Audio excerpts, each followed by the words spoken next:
Do you want to know what makes a good retrospective? Your retrospectives have no benefit? My team and I do successful retrospectives, and in this video you will learn how you can do it also. Hi, I'm Sebastian, and if you want to learn more about processes and empowerment and how you can achieve more, then subscribe to this channel to not miss anything. What exactly is a retrospective? The retrospective is a meeting at the end of the sprint that allows the Scrum team to reflect on the processes, tools, relationships and challenges to create a plan for improvements which will be implemented during the next sprint. It's a meeting to be able to openly address issues in the team. By the way, the Vegas rule applies in retrospectives. What happens in Vegas stays in Vegas. And why do we do it every sprint? Simple. We adhere to one of the most important agile principles here: inspect and adapt. We want continuous improvement. We don't want to work ahead for 6 months, only to realize it doesn't work like that. Okay, that sounds good. And who takes part in it? Everyone. The team, the product owner, and the Scrum Master. It is often discussed if the product owner should participate. I say definitely yes, because he is a part of the team, and the team must also have the opportunity to give him feedback in a protected framework, if that is not already the daily business case for you, and to find solutions together with him. It goes without saying that the Scrum Master or Project Manager is also present. But which hat does he wear? Is he there as a neutral moderator or as a team member who also has an opinion and is involved in the daily business? A solution that is worth trying out: have your retrospective moderated by a Scrum Master colleague and participate as a full team member. And how long should the retrospective last? As long as necessary. A rule of thumb is 45 minutes per sprint week.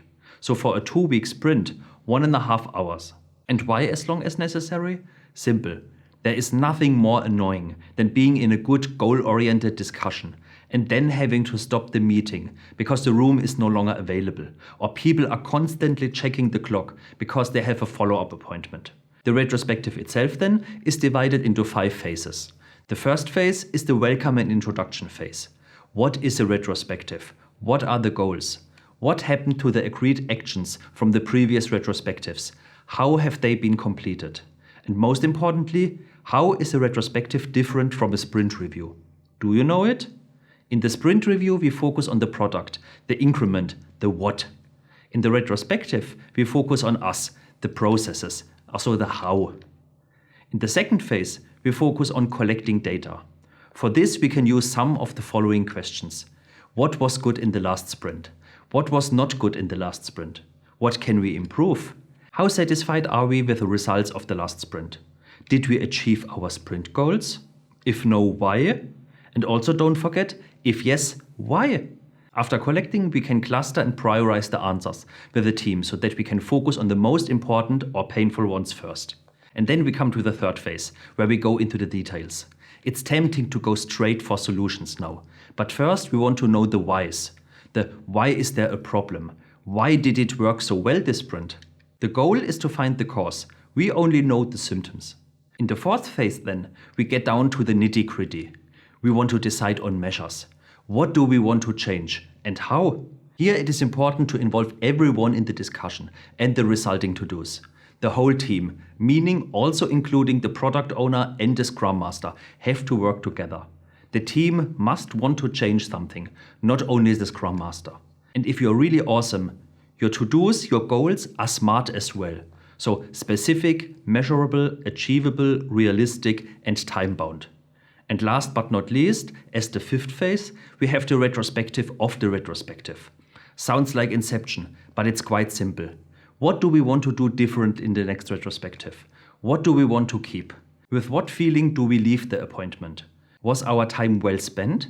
And this officially ends the retrospective and provides a good endpoint for the team. Collecting and working on the topics during the retrospective can also be approached quite differently. Either, for example, on post-its or also on whiteboards. People can present frontally or just read from their seat. You can also collect everything and work completely anonymously in the team. There are no limits. The most important thing is that the team feels comfortable and we generate results. There are many methods for collecting and working on topics. For example, you can do circles and soup, which focuses a lot on determining how empowered the team feels. Or you can use Mentimeter to show the team a new form of data collection and analysis, which is technically exciting and just a change from the classic note writing. The possibilities are endless. I also recommend the site retromat.org. Here you can generate random and exciting retrospective sequences. You can find the link in the description below. And now let's look at some of the most common problems you will encounter, as well as some tips I have learned in the many retrospectives I have done in the past. As a facilitator, I speak not so much in my retrospectives. My goal is that the team discusses itself and autonomously. I just provide the framework. When the team then realizes that they are the ones who can change something, they transfer this into their daily business and don't wait until the next retrospective to address a problem. If you often run out of time, try strict time boxing. Important, make it also transparent to the team. And if the team wants to stay longer on a topic, make a short poll and then give them another 5 minutes. A good Scrum Master or Project Manager knows in advance most of the topics which will be discussed. Use this knowledge to optimize the methods to make it even better. And don't start collecting topics and carry them from retro to retro. If the topic is important, it will come back. Sometimes the team doesn't like the retrospective. Try to find out why. Not being up for it is just a symptom. But what's the real problem? Sometimes individuals don't want to take part in the retrospective, or they just sit there and are busy with their cell phones. But don't blame them in the retrospective. In this way, the retrospective loses its reputation as a protected space for everyone. Rather talk to the people individually afterwards and find out what's going on. Try to win them as comrade in arms. The choice of words also counts. What can we improve has way more potential than what was bad. And if it's okay for the team, document very roughly the whole retrospective, also for external communication. But ask the team in advance if this is okay to be transported outside of the team. And last but not least, it will happen more than once that you don't have enough time at the end of the sprint. The retrospective is often the first meeting to be cancelled. That's okay, shit happens. But it's only okay once. Twice in a row is no longer okay. Then you need to discuss with the people why don't they see a benefit in the retrospective and want to cancel it. And did my video make you think?